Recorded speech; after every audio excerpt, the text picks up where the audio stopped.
students, welcome to science class. My name is Rashmi and I am from Raj International School, and in this video session I will start from the heating effect of electric current. First जो हमारा video lesson था उसमें हमने electric current के बारे में, ठीक है, सर्किट डायग्राम के बारे में ये हम डिस्कस कर चुके हैं, समझ चुके हैं, और इलेक्ट्रिक कंपोनेंट्स को किस तरह से सिंबल से रिप्रेजेंट किया जाता है वो भी हमने समझा। ओपन सर्किट क्या होता है, क्लोज सर्किट किसे कहते हैं, ठीक है, सर्किट डायग्राम कैसे बनाया जाता है।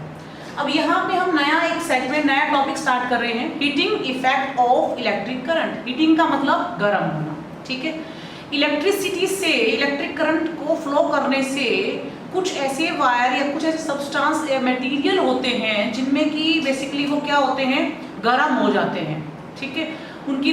हाई रेजिस्टेंस वायर हम बोलेंगे, high resistance wire. High resistance wire का मतलब जैसे कि नाइक्रोम की अगर मैं बात करूं, nichrome wire is made up of nickel, chromium, iron and manganese, इन सबसे मिलके बना होता है, ठीक है। जब नाइक्रोम वायर में से करंट को फ्लो किया जाता है तो उसको इलेक्ट्रिसिटी को अपोज करने की पावर ज्यादा है, उसके अंदर अपोज करता है, तो उससे क्या होता है, वो रेड हॉट हो जाता है। जब करंट का फ्लो करते हैं तो बिल्कुल लाल हो जाता है वो, ठीक है, और उसी को हम बोलते हैं हीटिंग इफेक्ट, कि वो गर्म हो गया, हीट प्रोड्यूस हो रही है वहां पे,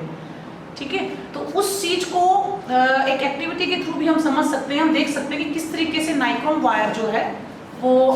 गर्म होता है या रेड हॉट हो जाता है, ठीक है। यहाँ पे ये मैंने एक सेटअप किया है बेसिकली, उसमें ये जस्ट एक थर्माकोल या कार्डबोर्ड हम ले सकते हैं, उसके ऊपर 2 आयरन नेल जो है वो मैंने सेट की है,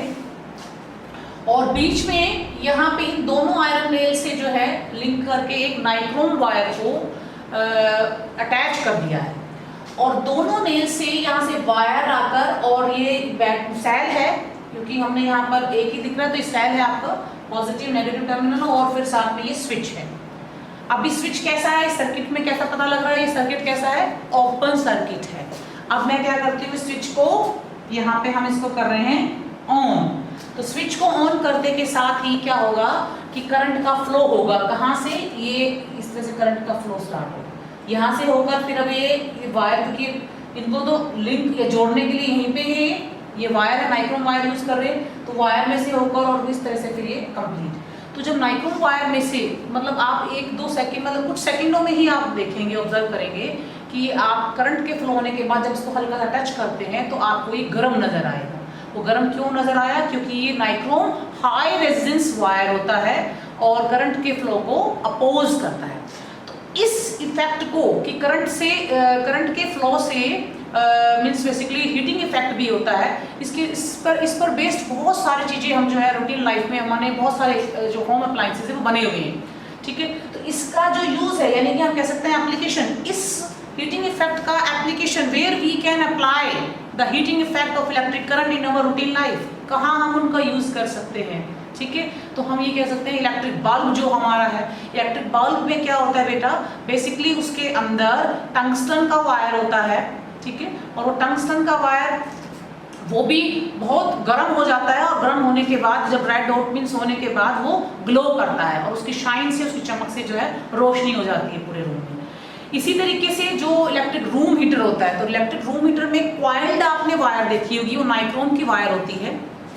उसको एलिमेंट बोलते हैं, ठीक है। तो बेसिकली जितने भी अप्लायंसेस देखो, जैसे हम इमर्सन रोड यूज करते हैं, पानी गर्म करने के लिए जो बाल्टी के अंदर जो रोड लगाई जाती है उसको हम इमर्सन रोड बोलते हैं, या जो गीजर होते हैं, इलेक्ट्रिक गीजर जो है,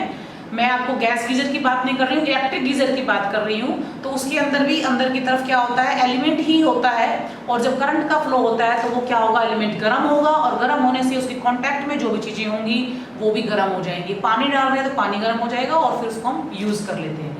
जो इलेक्ट्रिक जो हमारी आयरन है, मतलब जो प्रेस होती है, तो उसमें भी अंदर की तरफ जो प्लेट, नीचे जो प्लेट जो होती है वो हमारे जो कपड़ों की जो क्रीज है उसको बिल्कुल ठीक कर देती है, क्योंकि वो प्लेट गर्म हो जाती है। वो गर्म कैसे हो रही है कि अंदर उसमें भी एक एलिमेंट है, और वो एलिमेंट जब करंट का फ्लो होता है तो गर्म हो जाता है, और उससे वो प्लेट गर्म होती है, बेसिकली जो आयरन की बनी हुई नीचे की, और उस प्लेट के गर्म होने से जो कपड़ों की क्रीज है वो बिल्कुल ठीक हो जाती है।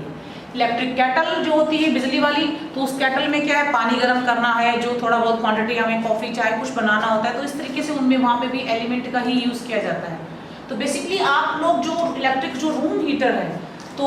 रूम हीटर में तो आपने देखा ही होगा बिल्कुल लाल हो जाता है, क्योंकि हमारा पर्पस क्या है वहाँ पे, हमारा पर्पस ये है कि उस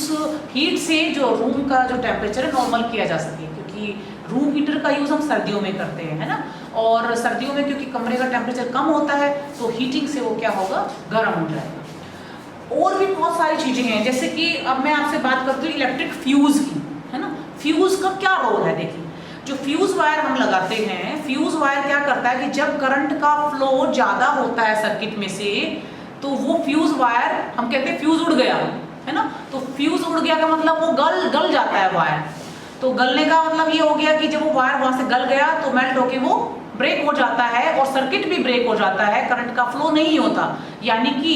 जहाँ कहीं पर भी फ्यूज़ वायर का यूज़ किया जा रहा है, पर्टिकुलर रूम में, हर रूम में होते हैं आजकल, तो हम MCB यूज़ करते हैं, और MCB होती है मिनिएचर सर्किट ब्रेकर, कि करंट का फ्लो ज़्यादा हो रहा है रूम में या फिर बहुत ज़्यादा वहाँ पर ओवरलोडिंग हो रही है, तो पर्टिकुलर किसी भी अप्लायंसेस को नुकसान नहीं होगा, वो आपका जो भी आप चीज़ यूज़ कर रहे हैं वो ख़राब नहीं होगी, कि ये नहीं कि आग लग जाए या बोर्ड में आग लग जाएगी या फिर वो इलेक्ट्रिक अप्लायंसेस आपका ख़राब हो जाएगा, बर्स्ट हो जाएगा, कुछ भी इस तरह से नहीं होता, सिर्फ वो ट्रिप हो जाएगा आपका, है ना। तो ऑन से ऑफ पोजीशन में हो जाएगा। तो हमें खुद समझना चाहिए कि इस रूम में या इस एरिया में यहाँ पर हैवी लोड हो गया है, तो कुछ ना कुछ हमें इलेक्ट्रिकल अप्लायंसेस बंद करने पड़ेंगे। तो इलेक्ट्रिक फ्यूज़ किस प्रिंसिपल पर है, हीटिंग इफेक्ट पे ही काम करता है वो भी। इलेक्ट्रिक फ्यूज़ वायर को भी टिन और लेड मीन्स ऐसी मटेरियल से बनाया जाता है, टिन और लेड का मिक्सचर होता है, उसमें 5 से 10 एम्पियर तक ही करंट का फ्लो उस पर प्रॉपर हो सकता है। ज़्यादा अगर होगा तो बेसिकली वो क्या होगा, मेल्ट हो जाएगा और सर्किट ब्रेक हो जाएगा। तो हर रूम में भी होता है, या मेन जो सप्लाई जहाँ हमारी आ रही होती है, जहाँ से जो मेन बोर्ड होता है वहाँ पे भी हम फ्यूज़ वायर लगाते हैं, ठीक है। तो आजकल जो नई वो है वो MCB है। तो MCB हर रूम में बेसिकली, चाहे वो हमारा AC चल रहा है या रूम में जहाँ हमारा मेन बोर्ड होता है वहाँ पर MCB होती है, और MCB ऑटोमेटिकली क्या है वो ट्रिप हो जाता है, मीन्स ऑफ हो जाएगा अगर आपका हैवी लोड है। अब हैवी लोड और शॉर्ट सर्किटिंग होती कैसे है ये भी समझना जरूरी है ना। तो शॉर्ट सर्किटिंग कैसे होती है कि बेसिकली जब कभी तार जो होते हैं, वायर है,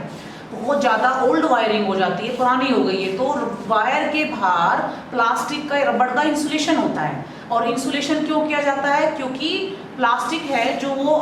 मीन्स बैड कंडक्टर है या पुअर कंडक्टर हम कह सकते हैं, मीन्स उसमें से करंट फ्लो नहीं होता है ना। तो आपस में अगर तार ऐसे ही नॉर्मल रहेंगे तो क्या होगा कि वो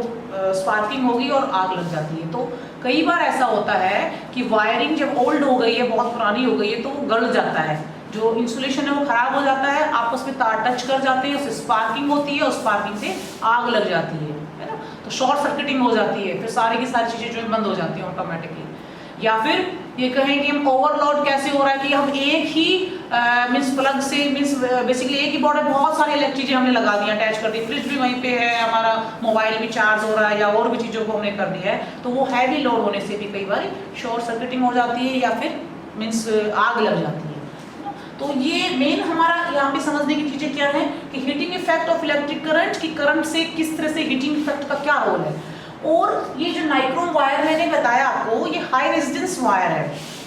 करंट के फ्लो को अपोज करता है। और रेजिस्टेंसी जो होती है ना कि ये किस वायर का हम यूज कर रहे हैं, ठीक है। जैसे कि कॉपर सिल्वर इनकी बात करें तो लो रेजिस्टेंस वायर है, इसलिए यहाँ पे नाइक्रोम को यूज किया गया है। कॉपर या सिल्वर हम यूज नहीं कर रहे हैं, उसकी लेंथ पर, उसकी थिकनेस पर और किस मटेरियल से बना हुआ है वायर, उन सब चीज़ों पर डिपेंड करता है ना। और मैग्नीट्यूड ऑफ इलेक्ट्रिसिटी पे भी डिपेंड करता है, करंट कितना फ्लो करंट का हो रहा है। तो यहाँ पर जब भी कभी हम हीटिंग इफेक्ट को यूज करना चाहते हैं अप्लायंसेस में, तो उन सब में जो है वायर जो है पर्टिकुलर मटेरियल इसी तरह के मटेरियल का बनाया जाता है, क्योंकि हमें वहाँ पर हीटिंग इफेक्ट लेना है, गर्म होना चाहिए वो, है ना। तो गर्म होना चाहिए तो उसके लिए क्या होगा कि बेसिकली नाइक्रोम या और किसी ऐसे मटेरियल का बनाया जाएगा जिसमें कि हाई रेजिस्टेंस हो वो वायर, और हम अपना जो है प्रॉपर तरीके से चीज़ें कंडक्ट हो पाए। तो this is about the heating effect of electric current. और